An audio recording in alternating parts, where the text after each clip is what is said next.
RTNC, la grande édition du journal. À la une de l'actualité, élection 2023, la révision du fichier électoral va être lancée incessamment. Une délégation de la CENI, conduite par son rapporteur, séjourne à Séoul, en Corée du Sud, pour une mission de supervision et de lancement du produit des productions de kits d'enrôlement des électeurs. Et puis plusieurs morts dans le conflit communautaire qui oppose les Téké et Yaka. Le gouvernement de la République tente de trouver des voies et moyens pour mettre fin à cette crise. En séjour dans la ville de Kengé, la ministre de la Justice et celle de la Défense appellent les magistrats à sanctionner les auteurs de ces crimes. Entre-temps, le gouverneur plaide pour la tenue d'un forum pour mettre fin à ce conflit. Mesdames, Messieurs, bonsoir et bienvenue aux 20h. Le président de la République a pris part au sommet sur l'adaptation en Afrique qui se tient aux Pays-Bas, à Rotterdam, des assises organisées par le Centre mondial pour l'adaptation. Ces assises ont pour but de concrétiser la vision de l'initiative d'adaptation pour l'Afrique en mobilisant 25 milliards de dollars américains d'investissement. Présent à cette cérémonie, le président de la République, Félix-Antoine Tshisekedi. Rotterdam est une ville avec plusieurs visages. Une ville portuaire, élégante, tendance et artistique. Rotterdam, c'est surtout la deuxième ville hollandaise en importance, où une architecture innovante forme un panorama urbain à perpétuel changement. Entre les gratte-ciels de Rotterdam et les espaces verts, les vélos est roi. C'est donc dans cette ville qui dégage une ambiance écologique que s'est tenu le sommet de l'adaptation en Afrique, un dialogue de haut niveau des amis du Global Center on Adaptation. Y a pris part le président de la République, Félix-Antoine Tshisekedi Tshilombo, aux côtés d'autres dirigeants africains de renom et du monde comme Macky Sall du Sénégal, Akufo du Ghana, Madame Kristalina Georgieva, présidente du FMI, Adesina Akinwumi, président de la BAD, ou encore Ban Ki-moon, l'ancien secrétaire général de l'ONU. Le président de la République y a réitéré sa requête pour le respect du pacte de Glasgow, c'est-à-dire des engagements pris par les pays pollueurs face au changement climatique et d'autres crises qui impactent négativement le développement du continent, la Covid-19 ainsi que les effets collatéraux de la guerre en Ukraine. La RDC, co-organisatrice du sommet sur l'adaptation en Afrique, se prépare à recevoir le monde pour aborder ces questions, se positionnant comme pays leader et solution, vu sa biodiversité et sa capacité d'absorption des gaz à effet de serre. La RDC, en passe de devenir le premier poumon du monde, grâce notamment au bassin du Congo, veut surtout recevoir sa part de dividendes sur les crédits carbone. Et ces grands pollueurs qu'on appelle pays riches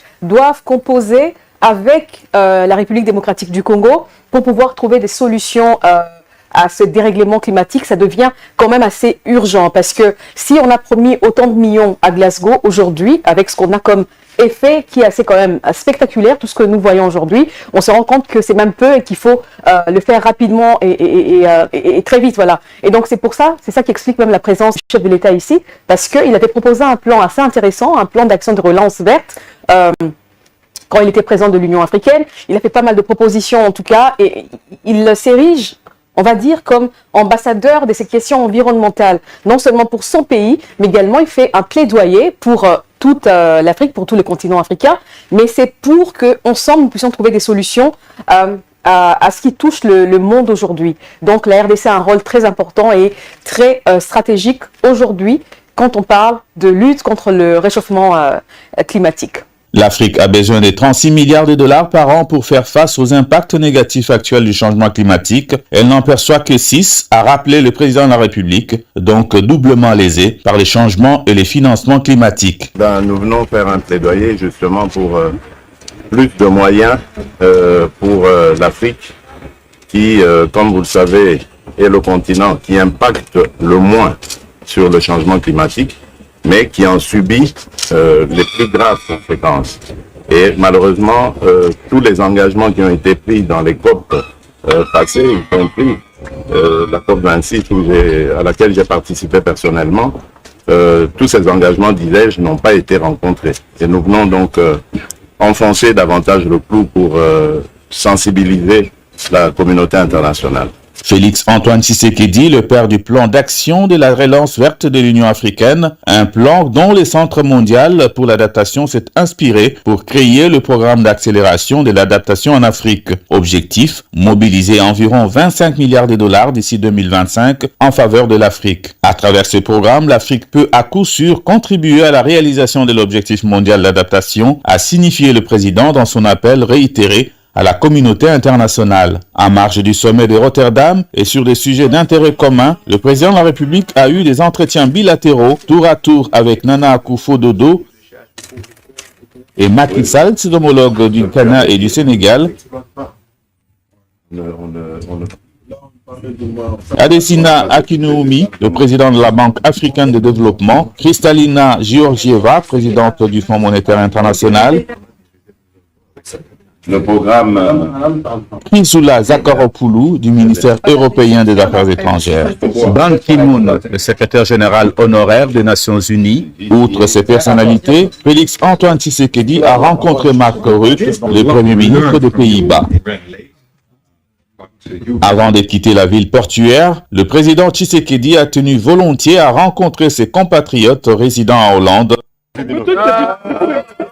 venus par dizaines lui témoigner de leur soutien et surtout de leur amour.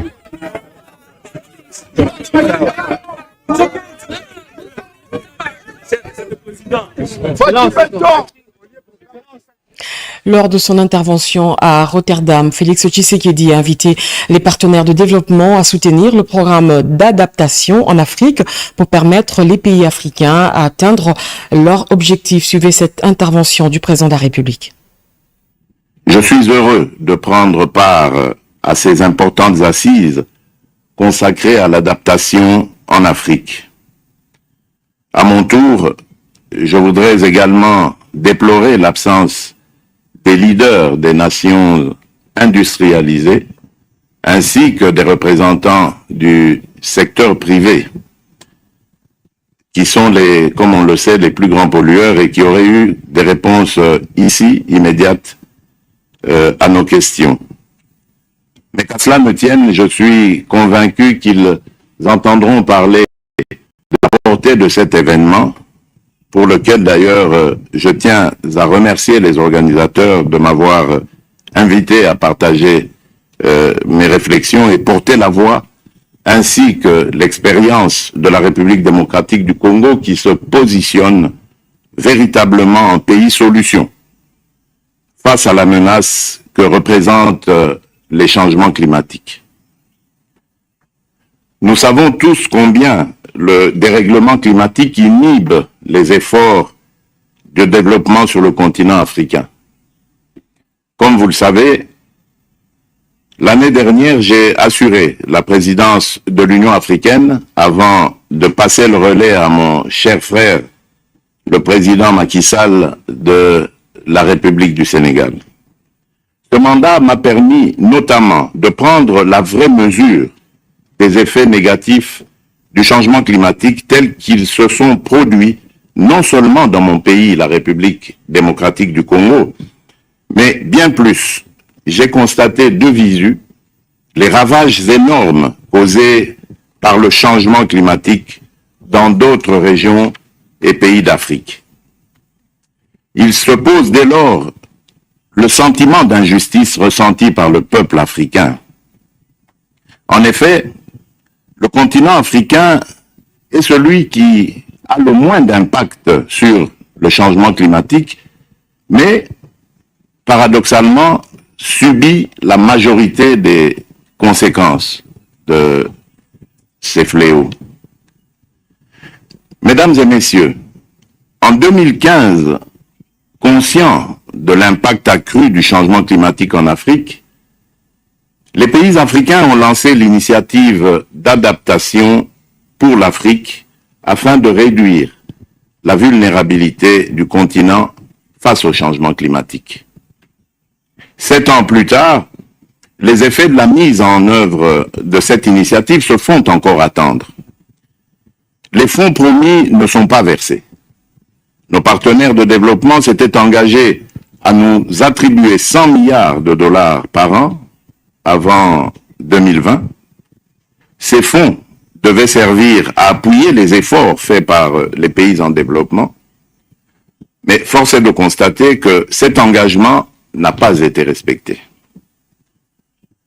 Entre-temps, les impacts qui devaient se produire avant 2020 ont augmenté de façon spectaculaire. Les événements climatiques extrêmes ont gagné en fréquence et en intensité. Leurs impacts ont même dépassé l'afflux des fonds du climat. Mesdames et messieurs, il ressort dès lors de l'engagement à nous verser quelques 100 milliards de dollars par an, paraît soudain bien en deçà de ce qui serait nécessaire. Pour être précis avec les chiffres, alors que l'on estime que l'Afrique aurait besoin d'environ 36 milliards de dollars par an pour faire face aux impacts négatifs actuels du changement climatique, elle n'en perçoit que 6 milliards en ce moment. En visite officielle dans la province de la Chopo, plus précisément à Kisangani, le Premier ministre Jean-Michel Sama Lukonde a accordé une audience au caucus des députés. Les questions liées à l'électricité, la desserte en eau potable ont été abordées au cours de cette réunion. Patito Ndwango. Les problèmes liés à la desserte en électricité, à la santé, à la voirie et tant d'autres qui entravent le développement de la province de la Chopo ont été soumis au Premier ministre par les caucus des députés de cette province que Jean-Michel Sama Lukonde Kyenge a reçu en audience ce mardi 6 septembre 2022 en marge du lancement des travaux préparatoires de la COP27 à Yangambi. Nous sommes satisfaits de ce que le Premier ministre a prolongé son séjour. Il a considéré qu'il y a des questions qui nécessitaient un échange entre lui et quelques couches sociales. Nous lui avons rappelé les vrais problèmes de la Chopo. Nous avons ici, comme tout le monde le sait, un gros déficit en termes d'offres d'électricité, de routes pour relier les chefs-lieux de nos territoires au centre-ville de Kisangani. Nous avons de gros problèmes ici en ce qui concerne la santé. Les hôpitaux ici ne sont pas fournis en équipement. C'est une oreille attentive que ces élus nationaux de la Chopo ont trouvé de la part du chef du gouvernement, soucieux de matérialiser les projets de développement des 55 territoires de la République démocratique du Congo. Avec la délégation de la Fédération des entreprises du Congo, conduite par son président provincial Tip Tambwe, il a été question des difficultés que connaissent les entreprises basées dans cette province. La FEC Chopo a plaidé entre autres auprès du chef du gouvernement pour son implication personnelle dans la réhabilitation de la route nationale numéro 4. Nous avons parlé de l'insécurité et nous avons parlé aussi de certains projets qui étaient promis ici pour notre ville de Kisangani, en particulier pour notre province de la Chopo en général, notamment les ponts qui devraient être jetés sur le fleuve Congo, qui devraient relier les deux rives, droite et gauche. Nous avons parlé aussi grand projet de la cimenterie de Maïko. Enfin, l'entretien entre Jean-Michel Sama Lukonde Kyenge et les autorités traditionnelles de la Chopo a tourné autour des questions de développement de leur province. Ces gardiens de la tradition ont réclamé la réhabilitation des infrastructures routières, surtout des dessertes agricoles, et la suppression des multiples barrières policières qui entravent leurs transactions. Cette délégation est sortie de l'audience satisfaite d'avoir trouvé une réponse satisfaisante à la part du Premier ministre Jean-Michel Sama Lukonde Kyenge. Je l'ai dit au sommaire, le conflit Yaka-Eteke est au centre des préoccupations des autorités politiques au plus haut niveau de l'État. Profitant de la présence de la délégation gouvernementale à Kyenge dans la province du Congo, le gouverneur de province préconise la tenue d'un forum pour cerner les facettes de ce conflit. Un reportage. Le conflit intercommunautaire Teke-Yaka continue à défrayer la chronique et suscite moult réactions, dont celle de Jean-Marie Petit Tamata, gouverneur de la province du Congo, qui a reçu une forte délégation gouvernementale conduite par Daniel Asselo, vice-premier ministre en charge de l'intérieur et sécurité, en vue de prendre langue avec les notabilités du Kwango dans la perspective d'une paix durable entre Teke et Yaka, car la province du Kwango est parmi celles qui subissent les effets collatéraux de ce conflit. Soucieux de contribuer à la recherche d'une paix durable entre Teke et Yaka, Jean-Marie Petit Tamata, gouverneur de la province du Kwango, a déclaré ce qui suit. Ce que nous voulons, c'est la paix. Et pour arriver à avoir cette paix, il faudra nécessairement que nous convoquions un colloque. Organisons un colloque. Convoquons tout le monde autour d'une table. Comme ça, on saura exactement qu'est-ce qui s'est passé. Mais jusqu'aujourd'hui, je pourrais vous dire que nous sommes tous en train de tâtonner. Ça, je n'hésite pas de le dire. Nous ne connaissons vraiment pas les sources, les raisons pour lesquelles il y a ce conflit. Qui jadis, ces deux peuples, les Yaka et les Teke, cohabitaient. Ils se sont mariés entre eux. Les Yaka sont arrivés là-bas il y a près d'un siècle. Et il n'y a jamais eu de problème. C'est seulement, ici, avant les élections, à un an des élections, on voit tous ces chauffourés. On peut se poser aussi des questions dans ce sens-là. Bon, nous sommes là pour trouver des solutions. Une solution idoine. Le gouverneur Jean-Marie Petit Tamata ne jure que sur l'organisation d'un colloque intercommunautaire pour retrouver l'harmonie, la paix intercommunautaire Teke-Yaka, condamnés à vivre ensemble malgré leur antagonisme du reste conjoncturel. Sachez également que la ministre de la Justice est à Kenge, dans la province du Kwango. Rose Mutombo s'y est rendue pour trouver des solutions à la crise communautaire qui oppose les Teke et les Yaka dans la cité de Kwamount. Elle a appelé les magistrats de Kenge à sanctionner tous les auteurs de violations des droits de l'homme. De son côté, la vice-ministre de la Défense nationale a échangé aussi avec 12 chefs coutumiers du Kwango sur la cohabitation pacifique entre les deux peuples. Suivez ce condensé de Jojo Ndimbo et Oscar Mbalkaïch. Résolution de la crise sanglante entre les communautés Teke et Yaka dans le territoire des Kwamount. La ministre d'État, ministre de la Justice et garde de Sceaux, Rose Mutombo Kesse, a eu une séance avec des magistrats basés à Kenge. La ministre d'État a insisté sur l'éthique et la déontologie des magistrats en se basant sur sa propre expérience. Elle les a exhortés à travailler en province puisque ses collègues qui y étaient affectés ont rapidement obtenu des promotions. Pour le ministre provincial de la Justice du Kwango, Maître Joseph Adelar Nkisimanzanga, le problème que rencontrent les magistrats sont multiples et identiques pratiquement pour toutes les provinces. À cela s'ajoute les difficultés de fonctionnement, le manque de mobilité des magistrats pour assurer l'itinérance, nécessité d'un auditorat supérieur dans la province du Kwango pour trancher les différends entre les forces de l'ordre. Très attentive aux doléances, la ministre d'État, ministre de la Justice, a rassuré ses interlocuteurs. Dans un autre registre, l'insécurité qui prévaut au Grand Bandundu, plus précisément dans le territoire des Kwamount, n'a pas laissé indifférente Séraphine Kilubu-Kutuna, vice-ministre de la Défense nationale. Et c'est en sa qualité de fille du terroir, originaire de province, qu'elle a reçu ce jour au total 12 chefs coutumiers du Kwango pour échanger autour de la situation déplorable qui a été observée pendant ces temps dans ces territoires marqués par le conflit Teke-Yaka, occasionnant des pertes en vies humaines, des maisons incendiées, des déplacés et tant d'autres dégâts matériels. Nous sommes là dans la province de Maindombe. Au cours de cet échange, Madame Séraphine Kilubu-Kutuna a insisté sur la cohabitation pacifique entre les peuples et les communautés Teke-Yaka, le respect mutuel des coutumes, l'unité nationale, précisant que le peuple du Grand Bandundu ayant un ancêtre commun sont condamnés à vivre ensemble et surtout en paix pour le développement durable de leur province. Direction l'île Tchegera dans la province du Nord Kivu. Ce site touristique et paradisiaque ne fait plus que l'ombre de lui-même suite à l'incursion rwandaise sur le sol congolais. Selon le gestionnaire de l'île de Tchegera, les prévisions budgétaires de ce site devraient produire 12 500 000 $ américains pour développer ce secteur touristique. Des précisions avec nos reporters Gaëtan Magalano, Jessica Bassele et Gédéon Mutombo.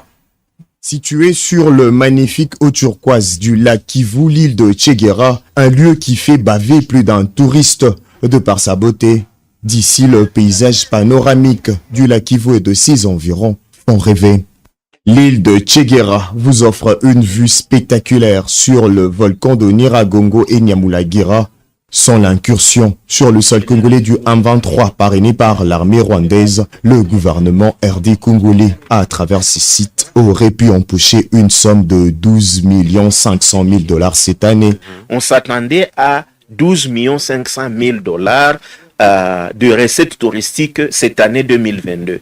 Mais là, depuis janvier, il n'y a plus eu de tourisme. Cet endroit qui faisait jadis le bonheur de touristes est devenu peu fréquentable suite aux affres d'une guerre injuste imposée à la RDC. C'est depuis le 26 novembre l'année passée, 2021, que l'un de nos sites touristiques, notamment les sites touristiques de Bukima, a été attaqué. C'était vers 20h30. Il a été attaqué par des rebelles de M23.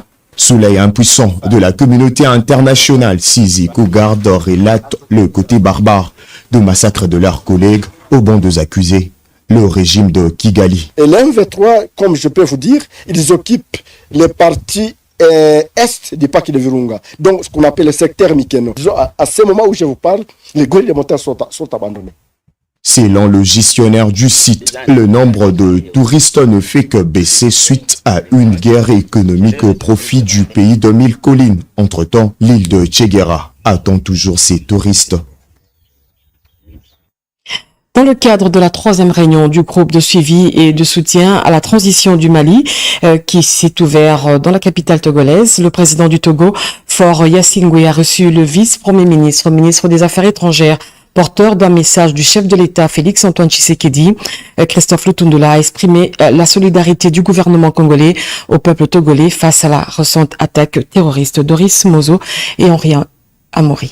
Le vice-premier ministre, ministre des Affaires étrangères et de la coopération internationale, Christophe Lutundula Pala séjourne depuis 48 heures à Lomé au Togo. Le chef de la diplomatie congolaise participe à la 3e réunion du groupe de suivi et de soutien à la transition au Mali. À son arrivée à l'aéroport de Lomé, il a été accueilli par le ministre togolais de Transport, Monsieur Tchadji. Le vice-premier ministre, ministre des Affaires étrangères et de la coopération internationale, a été reçu par le président togolais Faure Gnassingbé. Christophe Lutundula Penapala a dit au président togolais l'importance que son homologue congolais, le président Félix Antoine Tshisekedi Tshilombo, accorde à cette réunion. Ma présence ici témoigne de la solidarité de mon président Félix Antoine Tshisekedi Tshilombo au président et au peuple togolais face aux menaces terroristes dans la partie nord du Togo, a dit le vice-premier ministre, ministre des Affaires étrangères. La République démocratique du Congo ne ménagera aucun effort pour apporter sa contribution dans la lutte contre le terrorisme, ces phénomènes qui freinent le développement du continent africain, dont souffre également la République démocratique du Congo dans sa partie est. Avec les ADF. Nalou, le chef de la diplomatie congolaise, a également félicité le président togolais pour l'hospitalité que son pays accorde aux différentes délégations venues pour la situation au Mali, mais aussi pour le rôle qu'il a joué dans la libération de 3 otages ivoiriens au Mali. Et puis le premier président de la Cour des comptes, Jimmy Munganga Kwaka, rappelle les gouvernants provinciaux non en règle de déposer leur projet d'édit portant reddition des comptes de l'exercice budgétaire 2021. Ceci a été dit au cours d'une audience accordée au ministre provincial des Finances du Kasaï-Oriental, venu déposer son projet. Nancy Roba pour le reportage. C'est ce jeudi 5 septembre, dans les après-midi, que le premier président de la Cour des comptes, Jimmy Munganga Kwaka, a reçu en audience au siège de la Cour des comptes le ministre provincial des Finances de la province du Kasaï-Oriental, Anakle Mutombo Kazadi, venu déposer le projet d'édit portant reddition des comptes de l'exercice budgétaire 2021. L'occasion faisant le larron, le premier président de la Cour des comptes a rappelé aux autres gouvernements provinciaux non en règle de se conformer aux dispositions légales en transmettant à la Cour des comptes leur projet d'édit portant reddition de comptes de l'exercice budgétaire 2021. J'ai donc insisté sur toutes ces transmissions-là qui sont importantes pour la Cour des comptes parce que nous ne travaillons que sur ces transmissions-là. Et j'ai insisté en disant que nous allons veiller à ce que désormais tout le monde respecte ces dispositions légales. Donc chaque trimestre comme ça, le gouvernement central, le gouvernement provinciaux doivent transmettre à la Cour des comptes les données relatives à l'exécution du budget, s'agissant du pouvoir central, de l'édit pour les provinces. Ces données-là doivent être transmises à la Cour des comptes chaque trimestre. Anakle Mutombo Kazadi a remis officiellement le document au premier président de la Cour des comptes, qui lui a remis à Alphonse Moubiaï, rapporteur de la Cour des comptes, qui à son tour l'a confié au président de la Chambre déconcentrée de Kananga pour examen. Il faut noter que la non-transmission de ce document à la Cour des comptes rend impossible l'examen du projet d'édit budgétaire 2023 par l'Assemblée provinciale. Je l'ai dit au sommaire, en prévision de la révision du fichier électoral qui va être lancé incessamment, le rapporteur de la CENI est à Séoul, en Corée du Sud, pour une mission officielle de supervision et de lancement de la production des kits d'enrôlement des électeurs. Durant son séjour, Patricia Seya va aussi s'assurer de la fiabilité de ce matériel qui va permettre à la CENI de se constituer une nouvelle base de données. Entre-temps, ici à Kinshasa, le président de la CENI a accordé une audience au chargé d'affaires des États-Unis d'Amérique, Tétis Samba, pour se condenser.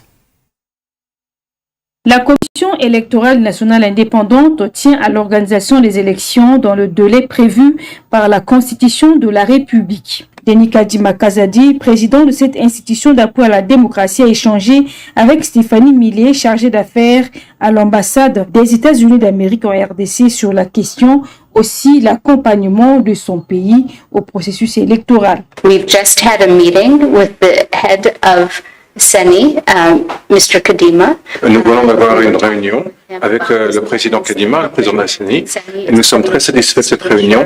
Elle était très productive, très fructueuse. Nous avons parlé des élections et du programme pour la préparation des élections.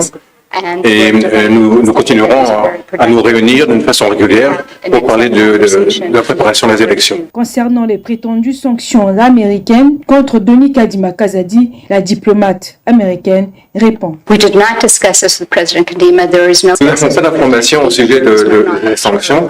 Nous ne savons pas d'où cela vient et nous n'avons pas discuté de ce sujet. Quant à la production des kits d'enrôlement des électeurs, le rapporteur de la CENI séjourne à Séoul en Corée du Sud pour une mission officielle de supervision et de lancement des kits d'enrôlement commandés par la CENI en prévision de la révision du fichier électoral.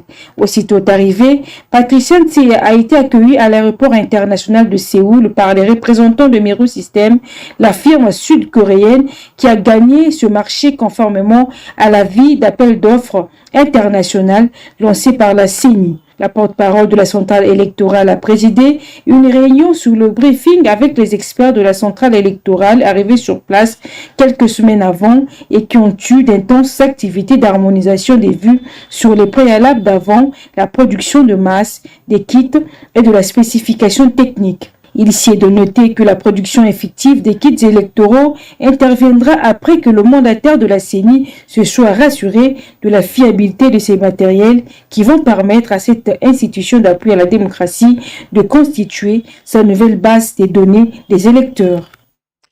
Les travaux de rénovation et modernisation de l'hôpital général de référence ex-Mamayemo seront terminés au mois de juin pour la première phase. Pour se rendre compte de l'effectivité de ces travaux, le premier vice-président de l'Assemblée nationale est allé constater l'évolution des dix travaux. Robert Ndaichi Sensei. Meilleure réalisation du quinquennat de Félix-Antoine Tshisekedi Tshilombo dans le domaine de la santé. À Kinshasa, les travaux de rénovation de l'hôpital de référence Mamayemo avancent à grands pas. Ils sont menés par deux entreprises, Modern Construction et une société chinoise. Ces travaux décidés par le président de la République permettront de disposer d'installations modernes afin d'accueillir le patient dans de bonnes conditions d'hygiène et de confort. Lancé il y a quelques mois à Kinshasa, l'hôpital de référence Mamayemo, une fois terminé, sera le plus grand hôpital de l'Afrique centrale. Ce mardi 6 septembre 2022, le premier vice-président de l'Assemblée nationale, le professeur André Mbata Betokoumessou, est allé visiter l'évolution des travaux. Ce bâtiment en construction aura 540 lits. Il abritera de salles de consultation, plusieurs unités d'hospitalisation avec des chambres communes et individuelles. C'est un bâtiment de 95 mètres de longueur et 45 mètres de largeur. La première phase, nous avons conçu la première phase pour d'abord prendre ceux qui seront de l'autre côté, les emmener ici, comme ça sera comme un tremplin. C'est tremplin, donc après avoir terminé, nous allons déplacer les malades de l'autre côté pour faire la continuité. Donc ce bâtiment, nous aurons 5 bâtiments types. Ce bâtiment, visité par le numéro 2 de l'Assemblée nationale, est en pleine rénovation. André Mbata s'est dit fier de voir le président de la République, Félix Antoine Tshisekedi Tshilombo, concrétiser ses promesses d'améliorer les conditions sanitaires en République démocratique du Congo. Je me retrouve dans un très grand chantier et en fait, ça rentre dans le cadre de la philosophie de son Excellence Félix Antoine Tshisekedi Tshilombo, président de la République. Nous devons reconstruire ce pays. Nous devons reconstruire ce pays, voir que nous sommes dans un chantier et des chantiers qui vont se terminer. Nous n'allons pas laisser des chantiers inachevés. Et on a aussi cette assurance de ceux qui le font. Nous sommes dans des chantiers ici, on aura le plus grand hôpital de la sous-région en Afrique centrale. Tout ça, c'est pour servir le peuple. Et le président de la République l'avait dit, le peuple d'abord. Du choix des équipements sanitaires à celui du mobilier médicalisé, l'entreprise Modern Construction a tenu compte de l'évolution technologique, affirme le médecin directeur. Depuis 1912, c'est la première rénovation avec l'avènement du président de la République, Félix Antoine Tshisekedi Tshilombo, car ces travaux de rénovation ont permis de repenser l'espace pour le rendre plus convivial.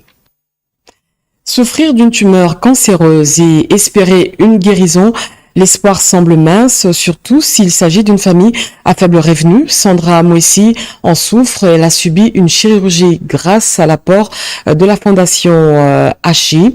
C'est un récit émouvant d'Yvette Makoutima.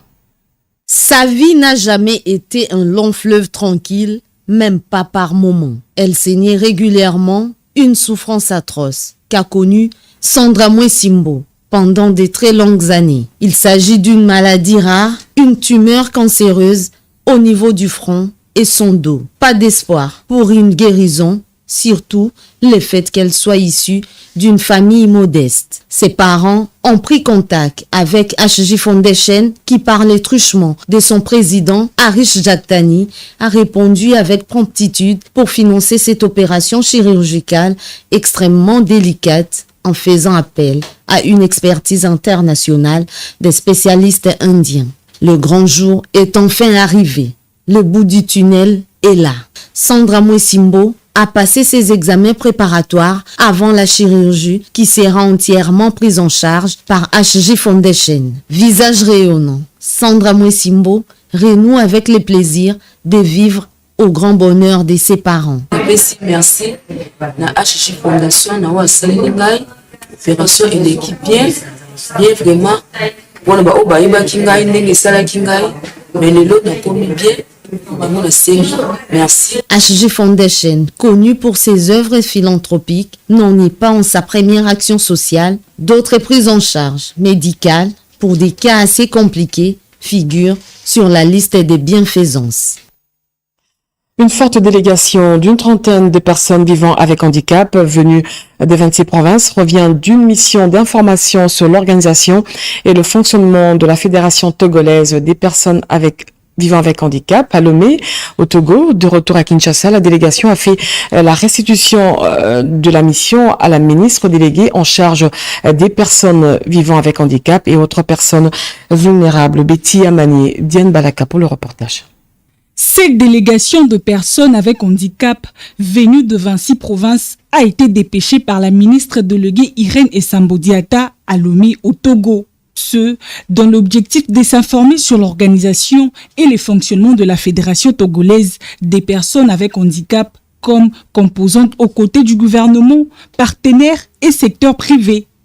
La délégation congolaise a été satisfaite d'apprendre les bonnes pratiques en matière de protection, promotion et autonomisation, ainsi que la planification des personnes avec handicap au pays de Fort Nyasimbwe. Des retours à Kinshasa, les missionnaires sont venus faire la restitution à la ministre. La fédération togolaise, qui est considérée comme le cadre fédérateur des associations de personnes avec handicap au Togo, elle a des moyens d'action c'est le plaidoyer, la sensibilisation et le renforcement des capacités. Parmi les points forts ou les bonnes pratiques que nous avons maintenues, c'est la fabrication locale des crèmes solaires. Et c'est une des pratiques que nous avons aussi pris pour que notre gouvernement voie aussi dans quelle mesure du possible ils peuvent mettre en pratique cette question. Nous saluons vraiment la volonté politique du chef de l'État. Nous avons la loi organique. Nous avons le ministère. D'ici là, nous aurons aussi le secrétariat général. Cette mission va déboucher à la mise en place d'un cadre national des concertations des associations de personnes vivant avec handicap en répondant pour les PVH au gouvernement et va faciliter la coordination des actions et des interventions. Améliorer la participation de la femme au sein des instances de prise de décision, c'est l'objectif que s'est fixé le Forum international des femmes africaines. Les travaux ont été lancés par la ministre du Genre, Enfants et Familles, Cédric Kenina, pour le reportage. Placés sous le thème « Les développements personnels et les richesses communes, base d'une économie africaine résiliente », les travaux du Forum international de femmes africaines a connu la participation de la ministre du Genre, Enfants et Familles, Gisèle Ndaya. Ce programme de l'ONG Éveil de la femme congolaise contribue à l'amélioration de la participation de femmes aux postes de prise de décision, la gestion de la chose publique et la participation politique. L'enjeu de la participation des femmes à la gouvernance doit dépasser les questions des consultations d'accès aux échelons supérieurs de la structure de la gouvernance. La parité ne doit pas être considérée comme une fin en soi, mais plutôt comme un moyen de contribuer à l'égalité effective entre les hommes et les femmes dans tous les domaines. Par ailleurs, Gisèle Ndaya a reçu en audience la représentante résidente intérimaire du PNUD, Rokia Yedieng, venue la féliciter et la remercier pour l'adoption au Conseil des ministres du projet de décret portant institutionnalisation des CISM. Le PNUD exprime ainsi sa disponibilité pour accompagner les ministères du Genre, Enfants et Familles dans la mise en œuvre de ces projets. Le parti Lumumbiste Unifié a célébré ses 58 ans d'existence, une occasion pour le secrétaire général et chef du parti, Godefroy Mayobo, d'inviter les militants à l'unité et à la cohésion au sein de leur parti. Regardez. 10 heures de Kinshasa, sur le boulevard Lumumba, au quartier des bonhommes de Matete, le drapeau du parti cinquantenaire, parti Lumumbiste Unifié, flotte en toute fierté. Au siège, cette matinée politique inaugure le 58 ans d'existence de la formation politique du patriarche Antoine Gizenga Fuji, le plus grand socialiste dans l'histoire de la RDC. On ne serait pas arrivé à cet âge si on n'était pas sérieux, si on n'était pas ferme, si on n'était pas structuré ni cohérent avec principalement ce que les orientations, les idéaux nous laissaient par les pères fondateurs. Godefroy Mayobo, secrétaire général et chef du parti, fait l'historique et range la troupe pour la défense de la mère patrie, aujourd'hui menacée par le Rwanda version 1.23. Le peuple Nanobozi, Lumumba, Congo, Palou, Gizenga, immortel. Pour lui, les Palous, un et indivisible, son siège demeure à Matete, tel que laissé par le compagnon de Lumumba. Je cite Antoine Gizenga. Il n'y a qu'un seul Palou. Et ce n'est pas de Mayoro ou de qui viendra comme secrétaire général. Non.